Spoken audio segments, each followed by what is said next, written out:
Radio Universidad de Chile presenta a la Facultad de Ciencias de la Universidad de Chile con el programa Quiero ser científico, que forma parte del proyecto Explora, creando redes con ciencia y tecnología.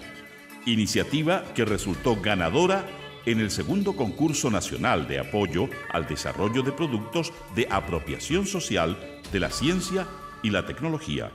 Cuenta con el auspicio de Canal de Televisión CNN Chile y Editorial Santillana. Muy buenos días, nuevamente al aire el programa de la Facultad de Ciencias de la Universidad de Chile, Quiero ser científico. Y hoy día, volviendo ya de las fiestas patrias, un saludo a todos, espero que lo hayan pasado muy bien en este 18 de septiembre. Viniendo ya de vuelta de las fiestas patrias, parece que todo el mundo se quedó como más relajado. Hoy día teníamos invitado al Liceo 7 que nos iba a acompañar, mi colegio de origen, quiero decirlo, y parece que las alumnas no llegaron a clase. Algo así nos dijeron, no pudo asistir el Liceo 7. Un saludo para el Liceo 7, me imagino que el problema que ellos han tenido no lo pudieron superar y de todas maneras los nombramos y los saludamos este día y esperamos tenerlo en otra oportunidad. Pero en realidad hemos andado todos un poquito a media máquina. Quiero agradecer a Santillana que sí llegó, que está presente con nosotros desde hace 3 años y que gracias a ello nosotros también podemos hacer este programa y llegar a ustedes con los avances de la ciencia. Y hoy día estamos en el área de la biología. Vamos a ver qué investigaciones nos van a contar. Nos va a contar el doctor Francisco Chávez Espinosa. Francisco es doctor en Ciencias Biológicas con mención en Microbiología de la Facultad de Ciencias de la Universidad de Chile. Sus labores científicas las desarrolla específicamente en el Departamento de Biología. Su área de investigación aborda el estudio de los polifosfatos inorgánicos, principalmente en bacterias, cuyas aplicaciones pueden servir para crear nuevos antibióticos y probióticos. ¿Es así, Francisco? Es así. Bien, quiero decir que Francisco, una persona muy simpática, aparte, como nos preguntaba un niño el otro día, ¿y los científicos se ríen? Dijo un niño de tercero básico en el programa. Bueno, Francisco se ríe y mucho. ¿Sí, Francisco? Sí, así es. ¿Y también tienes niños pequeños? ¿De qué edad? Tengo dos niños pequeños, Lorenzo que tiene 7 años y Emilia que va a cumplir, tiene 4, digamos. 4 años. Así que ambos en el Colegio Leonardo da Vinci en Talagante. Muy bien, un saludo a ellos y al Colegio Leonardo da Vinci, que ya lo vamos a tener pronto acá también en el programa. Quiero decir también que nos acompaña el periodista de la facultad, Alfonso Droguet. Hola, Alfonso. Hola, Hortensia. Un saludo a todos los auditores. Muy bien. Alfonso siempre nos acompaña, no es primera vez que nos acompaña. Ahora está también entrevistando junto con nosotros en este programa. Pero él siempre viene y hace los reportajes que aparecen en la página de la facultad www.ciencias.uchile.cl. Ahí nos pueden ver en directo ahora y también pueden ver mucho material que va quedando ahí de las entrevistas que Alfonso va preparando semana a semana. Y también nos pueden ver en el diario electrónico de la Radio Universidad de Chile directamente. Y también, por supuesto, nos pueden ver en CNN Chile, en la página, ustedes ponen en Google, ponen Ciencia para Todos, CNN Chile, y pueden ver ahí también, donde también está Francisco con un video que da cuenta de su investigación. ¿En qué época saliste directamente, en directo en CNN, Francisco? La cápsula la grabamos hace 2 años aproximadamente. Ya. Hoy está saliendo de nuevo, ¿sabías? ¿Hoy está saliendo de nuevo? ¿Sí? Ah, no tenía idea, mira. O sea, hoy día está el profesor Valdivia, pero entre esta semana y la otra sale de nuevo, para que sepas. Ya. Así que lo pueden buscar en Google y lo pueden ver directamente en CNN Chile 3 veces al día, a las 5 para las 8 de la mañana, a las 19 horas y a las 21:20. Bueno, pero vamos a partir hoy día nuestra entrevista y vamos a conocer qué piensa Francisco y qué ha hecho con sus descubrimientos. Este programa se caracteriza porque los niños preguntan, pero vamos a decir que el periodista de la facultad, que también es un niño, ¿es un niño? Con alma de niño. Bueno, con alma de niño. Él y yo vamos a hacer las preguntas porque el Liceo 7 no pudo venir hoy día. Bien, partimos, Alfonso. Bueno, como mi área es la comunicación, quisiera preguntarle al profesor Chávez, en primer lugar, sabiendo que este programa se escucha y se ve por radio y por imagen a través de streaming, ¿qué importancia le da a él a la difusión de la ciencia? ¿Cómo llegar el científico a la comunidad, a la sociedad, a la gente común y corriente? Me gustaría conocer esa parte. Sí, es muy buena pregunta, porque nosotros los científicos realmente, a mi juicio, tenemos que hacer 3 cosas importantes. La primera es hacer ciencia, digamos, en nuestros laboratorios. Segundo, tenemos que dar clases, digamos, en nuestro magisterio para dar nuestros conocimientos a las personas que deciden estudiar alguna carrera científica. Y el tercer punto, que yo creo que es tan importante como los otros 2, es divulgar las cosas que hacemos científicamente. Entonces, en ese aspecto yo creo que a veces los científicos fallamos porque, si bien lo comunicamos, nuestros resultados científicos, lo comunicamos en revistas científicas, en idioma inglés, con un lenguaje muy técnico, y las personas no entienden esas cosas que uno hace o los descubrimientos que uno hace. Entonces, de alguna manera hay que aterrizar con palabras mucho más simples las cosas que uno hace, digamos. Entonces, por ejemplo, yo tengo un blog de divulgación científica que trato de precisamente lograr eso, en palabras mucho más simples, explicar logros científicos que tengamos tanto en Chile como en el resto del mundo, digamos. ¿Podrías dar a conocer tu blog? Sí, el blog se llama Bioblogía, es una especie de juego de palabras entre biología y blog, bioblogía.com, y lo tengo aproximadamente desde el año 2009-2010, ya tiene más de 5.000 seguidores. Es increíble cómo uno se relaciona con la gente. Me leen gente de muchos países. Yo no tenía idea, de Colombia, de España, de muchos países, por supuesto, habla hispana, porque el blog está en castellano, digamos. Y ha sido muy bueno precisamente para eso, para lograr que las cosas que uno hace, hay una retribución social, digamos, y la gente entienda el quehacer científico y las cosas que hacemos, ya sea desde el punto de vista científico propiamente dicho, o también desde un punto de vista mucho más general de conocimiento, digamos. Siguiendo la pregunta de Alfonso, Francisco, en esto de divulgar, ¿cómo podrías contarnos ahora, en este momento, en palabras sencillas, en qué consiste tu investigación actual o la que ya has realizado? Ya, mira, en palabras sencillas, yo trabajo con microorganismos, son fundamentalmente bacterias, digamos. Entonces, y trabajo con bacterias que son patógenos. Patógeno es un microorganismo que es capaz de causar daño a su hospedero. Ese hospedero puede ser lo mismo una planta, puede ser un animal o pueden ser los humanos. Entonces, yo estudio los mecanismos por los cuales algunas de estas bacterias son capaces de causar daño en sus hospederos. Lo único diferencia es que lo hago en hospederos que no son los normales, los usuales hospederos de esos microorganismos. Por ejemplo, yo trabajo con una bacteria que se llama Salmonella typhimurium. Salmonella typhimurium afecta a los ratones y una variedad del Salmonella typhi, afecta a los humanos. Sin embargo, yo no hago los estudios en ratones ni en humanos. Sin embargo, uso un hospedero que es lo mismo un nemátodo, que es un gusano, o un pez cebra o una ameba. Entonces, esos modelos que aunque uno imagine, bueno, ¿cómo puede ser que estudie eso? Bueno, las cosas que pasan, aunque uno no lo crea, en una ameba, es decir, los mecanismos mediante los cuales una bacteria es capaz de infectar un pez, una ameba, o en este caso un nemátodo, son los mismos mecanismos que utiliza después para infectar a un humano. Entonces, muchos de los mecanismos que utiliza esa bacteria para atacarnos a nosotros, podemos descifrarlas en modelos mucho más simples.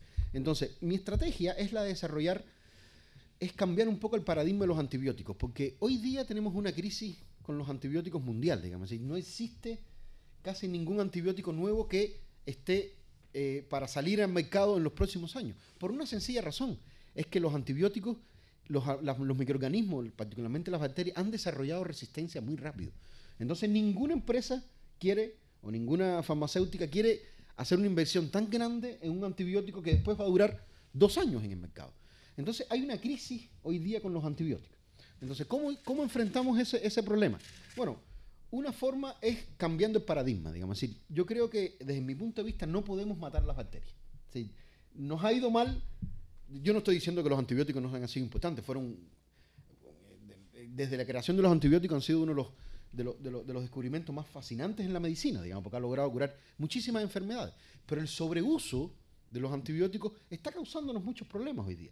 Porque cuando usamos un antibiótico tenemos que entender que no solamente matamos a las bacterias malas, también matamos a las bacterias buenas que tenemos en nuestro cuerpo. Y créanme que tenemos millones de bacterias buenas en nuestro cuerpo. Se calcula que en nuestro cuerpo tenemos 10 veces más células microbianas que células humanas. Imagínense, 10 veces más células microbianas que células humanas. Y lo que estamos entendiendo hoy día es que no las tenemos por gusto. Entonces, cuando usamos antibióticos, estamos matando a las bacterias buenas y a las bacterias malas también. Entonces, ¿cuál es el paradigma que yo quiero cambiar con mi investigación? Tratar de desarrollar nuevas moléculas que no maten a las bacterias.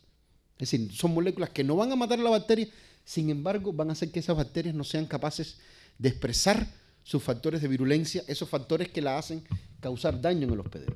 Entonces, con esa aproximación yo creo que vamos a eliminar de alguna forma la resistencia que están desarrollando las bacterias contra los antibióticos, porque es muy difícil. Es decir, la bacteria, claramente, si vas a intentar matarla, va a crear mecanismos para sobrevivir.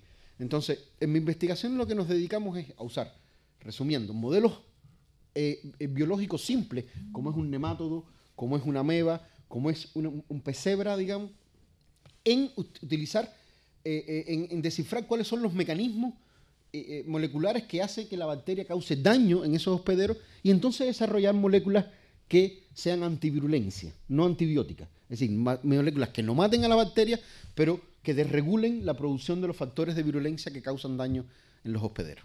Todo eso lo tienes en tu página también, ¿no? Eso y otras muchas cosas más, sobre todo esta cuestión que digo yo le llamo en la página la holomedicina, es la cantidad de microorganismos buenos que tenemos en nuestro cuerpo y cuáles son las funciones que realizan esos microorganismos, lo abordamos en el blog en detalle. Bueno, Alfonso, tú que los has entrevistado también muchas veces, ¿no es cierto? ¿Qué te gustaría preguntar ahora para ayudar a esta difusión?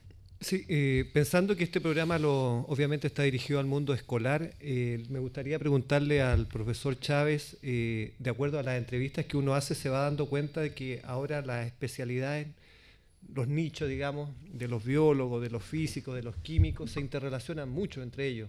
Incluso yo sé que ahora hay muchas investigaciones interrelacionadas de distintas áreas. Cuéntanos un poquito eso, cómo se ha dispersado el área biológica en tu caso, trabajando con científicos de otras áreas, en cuál se complementan en los trabajos de investigación, digamos. Claro, sí. Bueno, primero te voy a responderte en general y después te voy a poner algunos ejemplos particulares de mi investigación, cómo colaboro en otras áreas. Es muy cierto lo que tú dices, digamos. Hoy día es muy difícil ver al científico solitario, ese llanero solitario que hacía ciencia sin requerir de otros colegas, digamos. Hoy día la ciencia se ha hecho muy multidisciplinar. Y podemos seguir con el ejemplo, por ejemplo, de la patogénesis bacteriana, digamos, de los microorganismos que son patógenos. Hoy día uno no puede entender, muchas de las enfermedades que están ocurriendo hoy día están proveniendo de los animales. Entonces, es muy difícil si no tenemos en cuenta lo que están diciendo los veterinarios de la aparición de, por ejemplo, el virus de la influenza. Sabemos hoy día que ocurrió una mutación en las aves y esa mutación permitió que después pasara a los mamíferos y después pasara a los humanos, digamos. Sin embargo, no estuvimos atentos a lo que estaba pasando en las ciencias veterinarias, que estaban reportando precisamente que estaban ocurriendo casos de influencia en porcina y influencia en las aves, digamos. Entonces, hoy día yo creo que la ciencia se hace mejor cuando coordinamos precisamente, por ejemplo, en el caso de la salud, veterinarios, con personas que estudian, con los médicos precisamente, con los microbiólogos que estudian las bacterias, con el que estudia el hospedero, con el que estudia los vectores en los cuales se propagan esa enfermedad. Incluso hay personas que tienen en cuenta hasta los aspectos climatológicos, porque hoy día hay toda una discusión de cómo llegamos el cólera a Chile, digamos. Es decir, hoy día se cree que el cólera llegaron con las corrientes oceánicas que vinieron de Japón y fueron capaces de trasladar. Entonces, si uno no entiende hasta climatológicamente, oceanográficamente, microbiológicamente, médicamente, una determinada enfermedad, es muy difícil que uno pueda ofrecer una cura si no tienes en cuenta multidisciplinariamente, digamos, todas esas disciplinas, digamos. En el caso mío en particular, yo tengo una alta interacción dentro de la facultad, con muchos biólogos, por supuesto, pero también, por ejemplo, con químicos, digamos. Es decir, hay personas que trabajan en química, que desarrollan determinadas polímeros que quieren ver si esos polímeros que ellos desarrollan tienen alguna capacidad antimicrobiana, es decir, para usarlas en superficie, etcétera. Bueno, yo les facilito toda la parte. Ellos no pudieran hacer pruebas antimicrobianas porque ni tienen los microorganismos, ni tienen el manejo, ni tienen las capacidades, pero sí desarrollan los polímeros. Entonces, de ninguna otra forma, si no es interactuando, pudiéramos hoy día decir que tenemos, con la profesora Marcela Urzúa, por ejemplo, polímeros que tienen propiedades antimicrobianas bien potentes, digamos.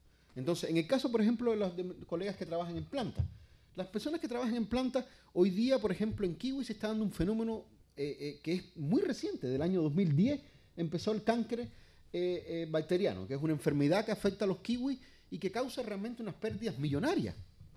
La enfermedad recién apareció en el 2010 y estamos con la profesora Claudia Stanch ofreciendo postulando un proyecto precisamente para ella desarrollar plantas que sean resistentes y yo por mi parte estudiar cuáles son las cepas que están circulando en Cuba, en Chile, disculpe. Él es de Cuba y lo trajimos directamente de allá para nosotros. Entonces, de esa forma podemos, ella desde el punto, con su expertise en la parte de planta y uno con su expertise en el área de la microbiología, podemos entender también esos procesos. También en mi investigación, por ejemplo, coordino con personas que son matemáticos incluso, digamos. Cuando uno, es un poco más complicado esa parte de mi investigación porque uno trabaja en biología de sistemas y utiliza determinadas técnicas que requiere de mucho manejo informacional, digamos, mucha computación. Y entonces realmente si no tienes una persona con la cual colabores que puedes hacer ese trabajo, se te hace muy difícil.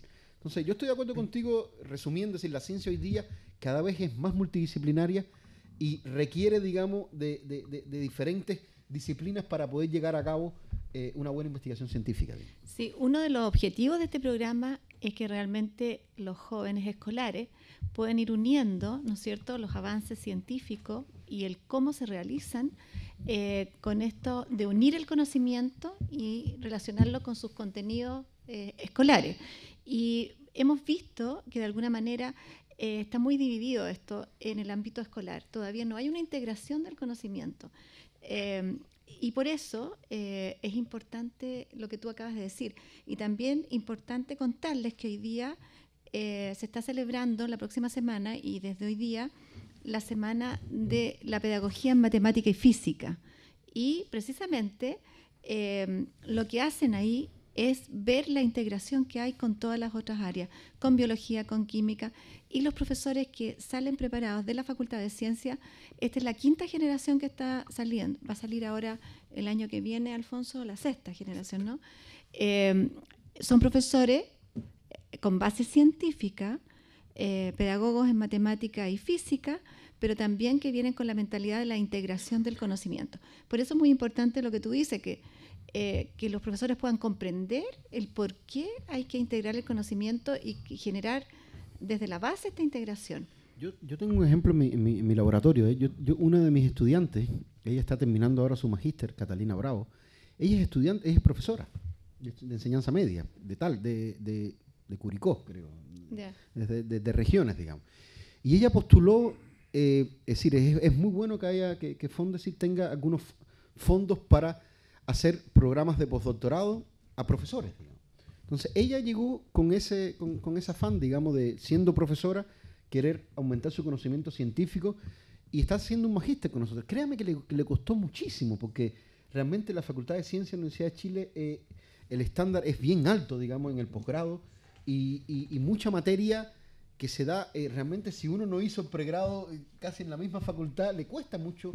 Y sin embargo es un estudiante espectacular, digamos, que cuando regrese a sus colegios, digamos, o a sus aulas de clase, sin dudas va a tener un conocimiento científico, pero sideralmente mejor que el que tenía cuando llegó, digamos. Entonces yo creo que eso es un buen ejemplo de cómo pueden estudiantes o personas que sean profesores o que quieran estudiar pedagogía en algunas carreras científicas, digamos, es bueno que se vinculen y particularmente con nuestra facultad, que tiene mucha experiencia en ese sentido. El científico hace docencia e investigación.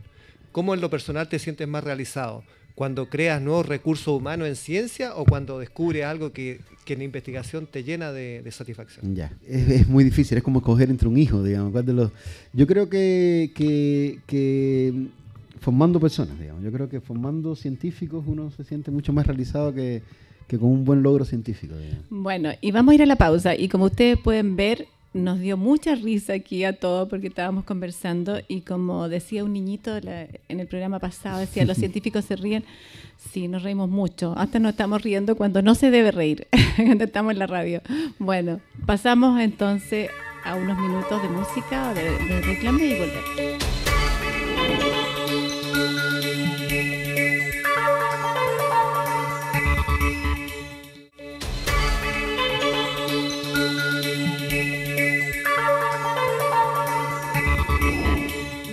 Serio ya, y por supuesto estamos en 18 todavía celebrando el 18 en nuestras fiestas patrias. No quiero desaprovechar la oportunidad de preguntarle a nuestro científico, a Francisco Chávez. Francisco, ¿cómo celebran allá en Cuba el Día Nacional? ¿Cómo es y cómo ha sido esto de venir a Chile? ¿En qué circunstancias viniste? Un poco cuéntanos algo de tu vida, porque los científicos también son muy internacionales, ¿no? Sí, en Cuba hay celebraciones también como fiestas patrias, digamos. Tenemos un gran problema, y es que una de las celebraciones es un 1 de enero, entonces como que se confunde un poco el fin de año con esas celebraciones. Y lo otro malo es que la celebración que sería como el equivalente al 18 de septiembre acá es en vacaciones, es en julio, que sería como en enero acá, como sea, a finales de enero. Entonces, no es tan igual como acá, digamos. Y en cuanto... yo vine acá a un curso organizado por Cold Spring Harbor, que es una institución muy prestigiosa en Estados Unidos, para estudiantes latinoamericanos, digamos. Y una vez estando acá, vi las facilidades para poder continuar mis estudios doctorales acá en Chile. Y entonces, gracias a una beca del gobierno alemán, el DAD, pude hacer mis estudios doctorales acá en la Facultad de Ciencia, y terminando en la facultad me quedé como profesor en la misma. Así que desde que llegué no me he movido de los 100 metros cuadrados a los que llegué cuando visité desde Cuba, digamos. ¿Y te casaste con una chilena? Estoy casado con una chilena, Alejandra se llama ella, trabaja en la Teletón. Mira. Y llevamos allá 11 años de casados, con dos maravillosos hijos. ¿Fue el amor lo que te dejó acá o fue...? Es un poco la combinación de todo, digamos. El amor y, bueno, ya una carrera científica ya que había comenzado acá en el país. Entonces, esas fueron las razones por las cuales me quedé acá, digamos. Aunque uno nunca reniega, digamos, de que quizás pueda volver a su país a hacer ciencia allá, digamos. Muy bien. Alfonso, ¿qué te gustaría preguntar a ti? Bueno, con la experiencia que tenemos acá con la visita de tantos niños y de tantos colegios, ¿se escucha? Sí, ahí sí. Con la visita de tantos colegios se repite siempre una pregunta que la voy a reiterar porque es un poco aclaratoria para aquellos niños que todavía no tienen una vocación definida, y que se refiere a si el científico se hace, si nace. En tu caso personal, cuéntanos cómo fue tu experiencia en Cuba, sabiendo que Cuba es un país que para el mundo tiene dos características muy importantes: el deporte y el desarrollo de las ciencias médicas. Son espectaculares. Me gustaría, en tu caso, ¿qué fue lo que te motivó a seguir el camino de la ciencia y más o menos a qué edad fue eso? Claro, yo creo que siempre tiene que haber una vocación científica, pero yo creo que el catalizador, el gatillante siempre es un profesor, digamos. Siempre es un programa de radio o es un profesor que te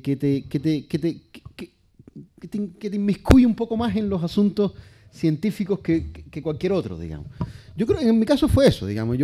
A mí primero me fascinó mucho la química, digamos. Yo tuve muy buenos profesores de química y fue lo que me gustó, digamos. El problema es que yo quería también, me gustaba la medicina, pero yo no quería ser doctor, digamos. No me gustaba mucho la sangre. Entonces fue una decisión un poco salomónica la de estudiar bioquímica, digamos, porque combinaba un poco la parte de lo que me fascinaba de la química orgánica, y me gustaba los procesos biológicos, cómo ocurría, digamos. Entonces, es por eso que me interesé un poco en la bioquímica, digamos.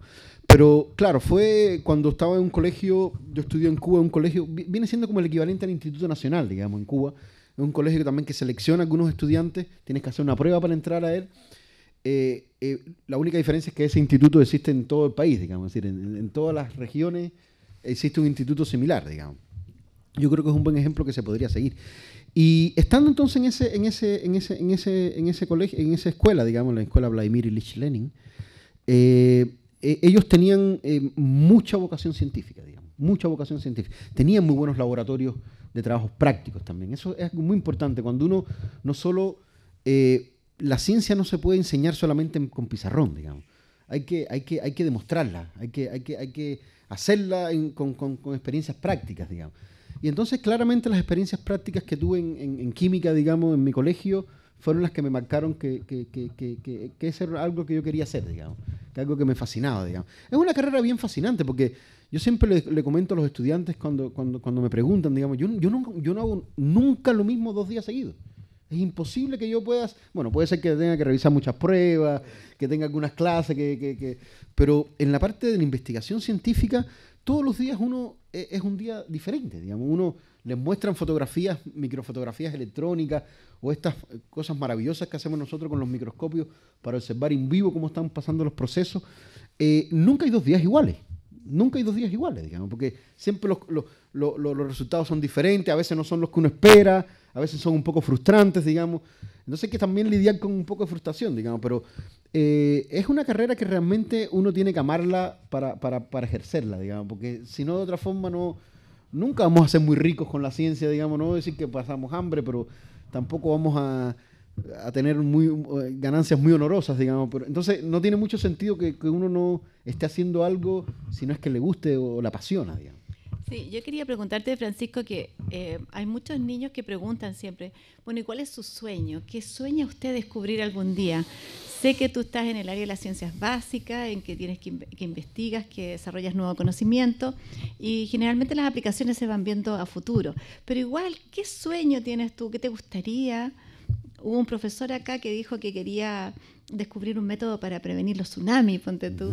Esa es su área, pero también tiene la idea de lo que pudiera a futuro descubrir. ¿En tu caso qué es? Yo quisiera, de alguna forma, hablando un poco relacionado con lo que hablamos en la primera parte de la entrevista, digamos, de mi tema de trabajo, los antibióticos, yo quisiera que ojalá pudiéramos comprender mucho mejor qué es lo que hacen las millones de bacterias buenas que tenemos en nuestro cuerpo, digamos, y cómo ejercen la función que ejercen en nuestro cuerpo, digamos. Es decir, ponemos un ejemplo, siempre cuando doy las clases pongo el ejemplo de los rumiantes, digamos. Es decir, muchas personas conocen que los rumiantes no tienen ningún gen o ninguna proteína para degradar la celulosa. Sin embargo, lo que comen son vegetales, digamos, y eso solamente lo pueden hacer porque tienen millones de bacterias que le degradan esa celulosa y se la dan, entonces le generan, digamos, compuestos que sí pueden sus células intestinales, digamos, absorber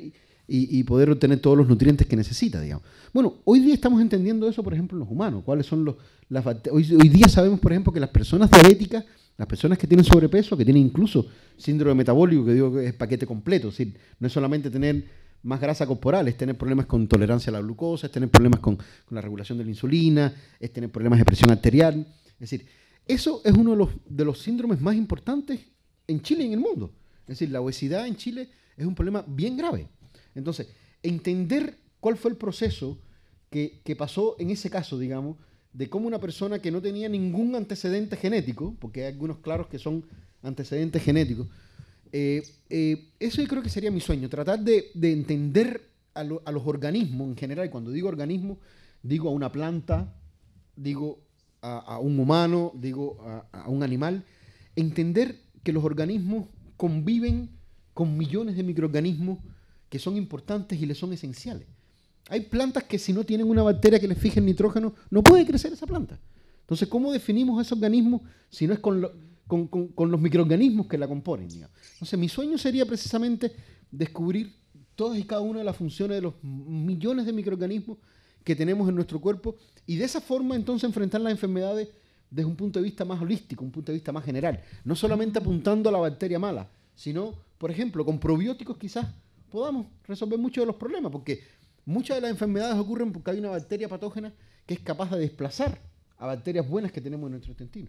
Entonces, si tenemos algún probiótico que evita que esa bacteria sea capaz de colonizar, estaríamos resolviendo ese problema, digamos. Entonces, resumiendo, yo creo que es entender ojalá mi sueño sería que entendamos, porque todas las personas creen que las bacterias son gérmenes y son malos, digamos. Nadie cree que existan bacterias buenas. Entonces, mi objetivo sería, ojalá, que la gente entiendan que convivimos en nuestra naturaleza con millones de microorganismos que no todos tienen que ser malos. Es decir, no tenemos que tener ese exceso de limpieza con algunos, no voy a nombrar algunos agentes químicos que dicen que matan el 99.9%, algo que es absurdo, porque el 0,01% son millones de bacterias. Y lo que estamos pasando y lo que está sucediendo es que el exceso de limpieza está haciendo que bacterias que sean malas van a tener mucho más fácil el camino para colonizar esos lugares. Entonces, este exceso de limpieza, este exceso de que las bacterias son malas, yo quisiera que quedase erradicado para siempre, digamos. Sí. Y entender que existen bacterias buenas y bacterias malas, y que las malas las podemos atacar específicamente sin tratar de afectar a las buenas, digamos. Es bueno escucharte porque realmente rompes, ¿no es cierto?, una forma como se ha enfocado este tema. Y no siempre se dice tan claramente como lo dices tú. Alfonso, ¿qué te gustaría preguntar a ti? Bueno, el profesor Chávez señaló que lo marcó un profesor, la pedagogía en su etapa primaria, para poder después acceder a lo que hace actualmente, que es la ciencia. Me gustaría preguntarle, a raíz de que la Facultad de Ciencia, junto a la Facultad de Filosofía y Humanidades, da la pedagogía en enseñanza media o en educación media en matemática y física, y a partir del próximo año en biología y química, el hecho que una facultad que forma científicos esté formando también profesores en ciencia y de las 4 disciplinas, ¿qué opinión te merece? ¿Crees que con esto se puede dar un enfoque distinto en la formación de alumnos, de que el profesor sea una persona que sabe de ciencia y no solamente de pedagogía? Sí, sin duda alguna, digamos. Yo creo que lo postergamos mucho, digamos.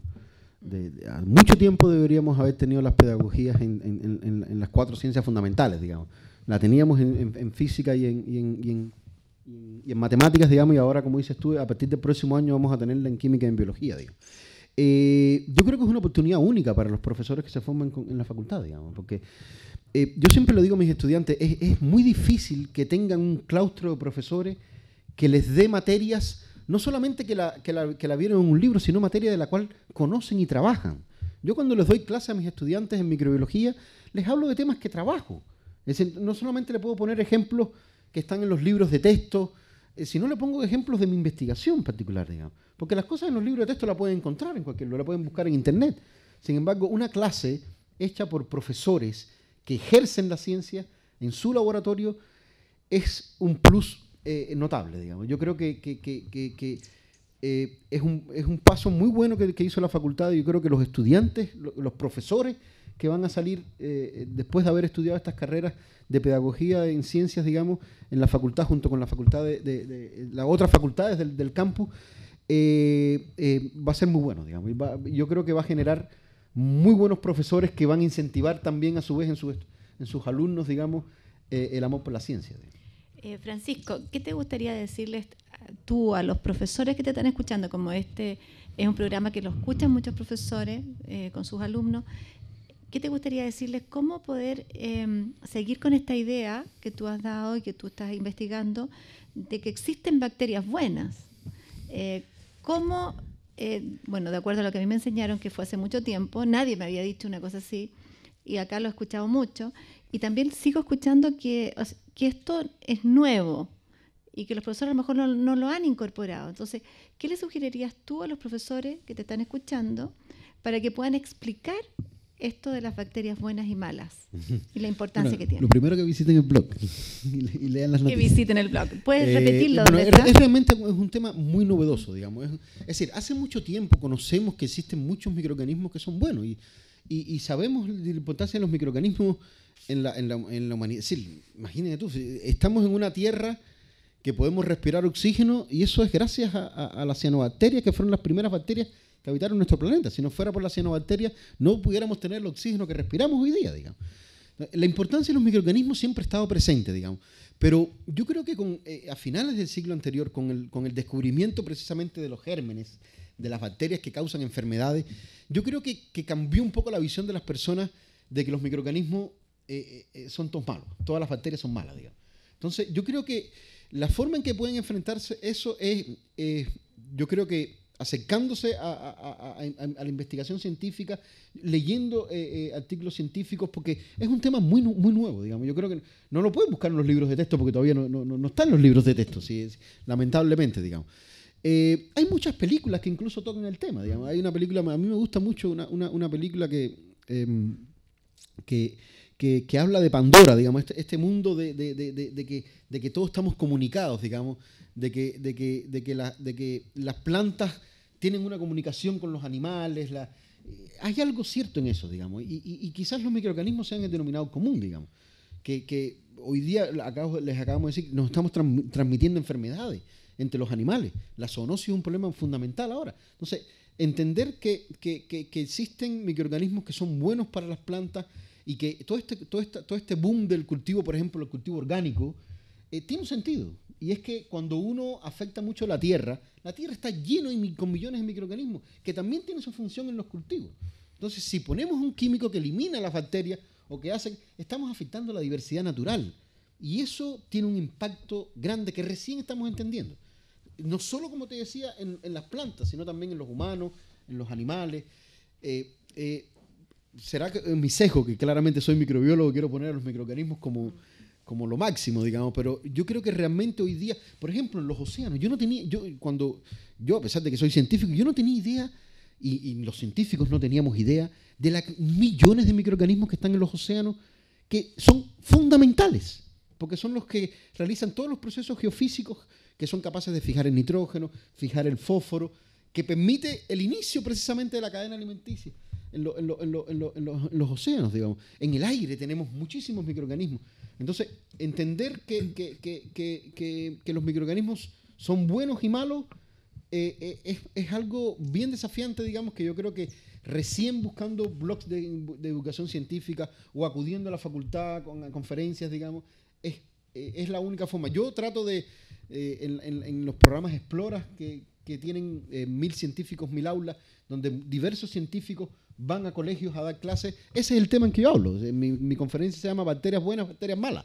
Y le hablo de las bacterias malas y cómo tratamos de erradicarlas con estas nuevas aproximaciones, pero los hablo también de estas millones de microorganismos buenos que tenemos en nuestro cuerpo, digamos. Bueno, yo quería agregar que esta unión que tenemos con Santillana precisamente es eso. De alguna manera la investigación los nutre a ellos a nivel de los libros y por otro lado ellos se acercan con esta información al ámbito escolar.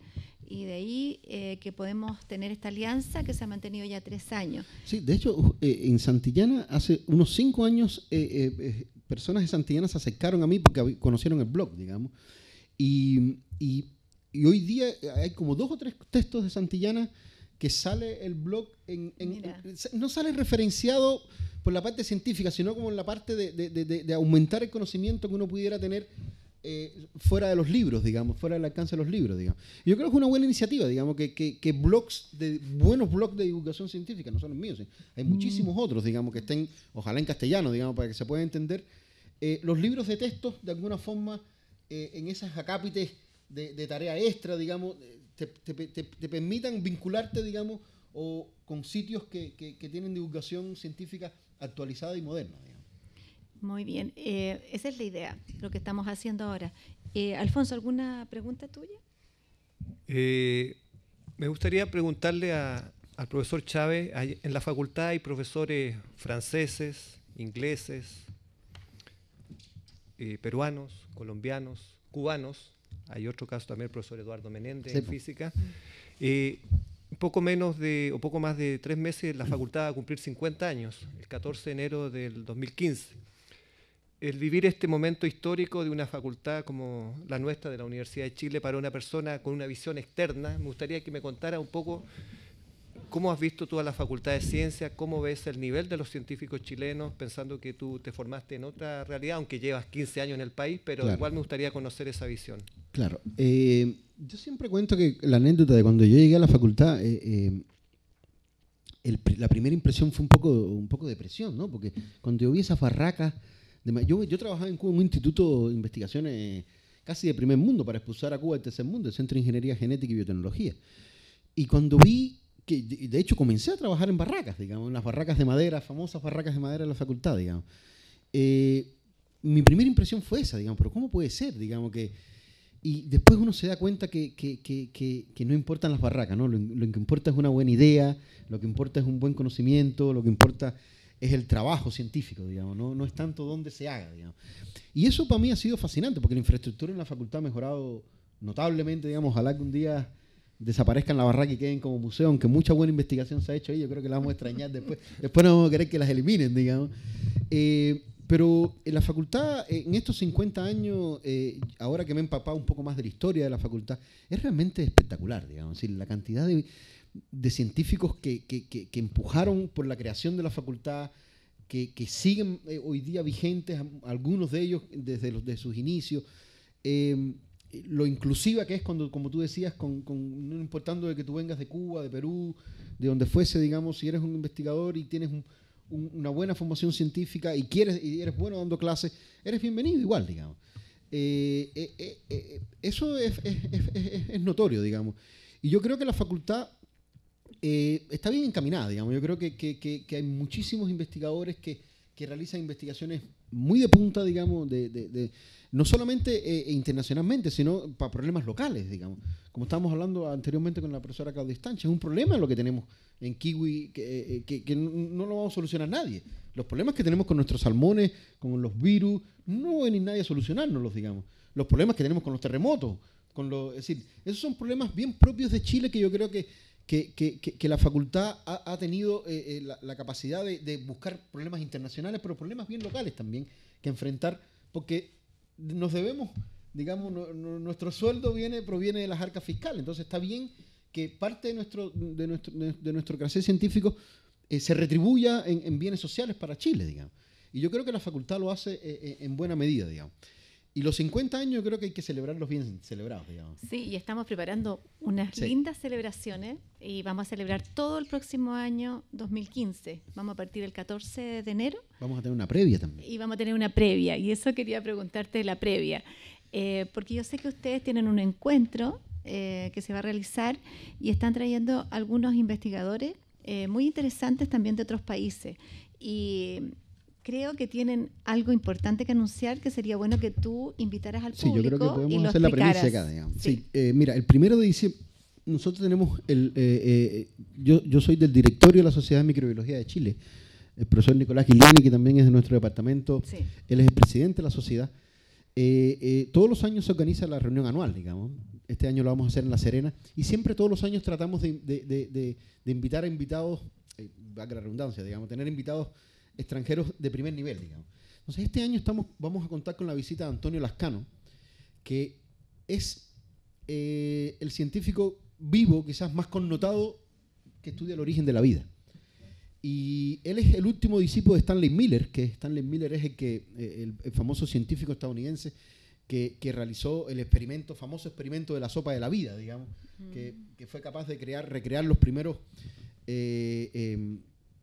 las primeras sustancias, digamos, que fueron capaces de recrear la vida, digamos, en esa teoría de Oparin de muchos años atrás. Bueno, Lascano no solo es el último discípulo de Miller, sino que, por ejemplo, conoció a Oparin también. Entonces, es un científico que es fascinante, digamos, y entonces él nos viene a visitar. Entonces, el 1 de diciembre tú estás coordinando junto con nosotros, con la Sociedad de Microbiología. Vamos a hacer una conferencia magistral grande, digamos, en el campus de la facultad. Vamos a tener varios lugares disponibles, no solamente en vivo, pero sino para que puedan muchísimos estudiantes. Vamos a invitar a colegios, estudiantes, para que vean y disfruten, digamos, de las conferencias sobre el origen de la vida. ¿Qué cosa más interesante que saber cómo se formó la vida, digamos? Y él, créeme que da unas conferencias fascinantes, digamos. Es una persona muy culta también, tiene una persona muy intelectual, muy culta, conoce mucho de Chile, conoce de los poetas chilenos. Es una persona bien fascinante que yo creo que la conferencia va a ser bien bonita, digamos. Bueno, Francisco dice, vamos a invitar. Yo les digo que los invito hoy. 1 de diciembre. 1 de diciembre, lunes 1 de diciembre, vamos a hacer un programa de radio con él. Va a estar acá en programa con ustedes. Sí, también. con nosotros. Va a estar en el programa de radio.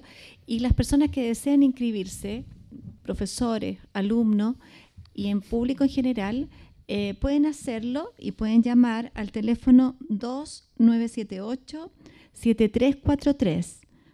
2978-7343 y pueden escribir también al correo hortensiamoralesc@gmail.com. En cualquiera de estos dos pueden dejar sus datos para considerarlos para el programa de radio. Y después del programa de radio lo vamos a llevar a la Facultad de Ciencia, al aula que nosotros tenemos grande, como al auditorium nuestro, nuevo, que tenemos un auditorio precioso que hace poco se inauguró, donde vamos a hacer una conferencia amplia para todo público. Y un comentario quizás para que vean la importancia, Francisco ya lo ha dicho él como científico, valora la importancia que él tiene en el ámbito científico y en la vida de las personas. Y quiero decir que también el decano, Víctor Cifuentes, cuando se comentó esto de que venía él, dijo que aparte de ser brillante, era un orador excelente, o sea que tenía tan entretenida a la gente, además con un tema tan fundamental, que nadie lo dejaba irse. Así que queremos experimentar eso y que ustedes también puedan venir junto también, ¿no es cierto?, con Editorial Santillana, colaborar en que todos lo podamos escuchar y aprender. ¿Es así? Es así. Sus conferencias son realmente fascinantes. Digamos. Lo mismo puedo hablar de Marilyn Monroe que de cualquier teoría científica. Es una persona que conoce, por ejemplo, él no es biólogo, él es químico. Pero, por ejemplo, conoce de astronomía como nadie, digamos. Porque precisamente del origen de la vida tenemos que, como hablamos, relacionando con tu pregunta de la multidisciplinaridad en los estudios científicos. Bueno, él es una persona que tiene que saber de biología, tiene que saber de química y tiene que saber de astronomía, digamos, para poder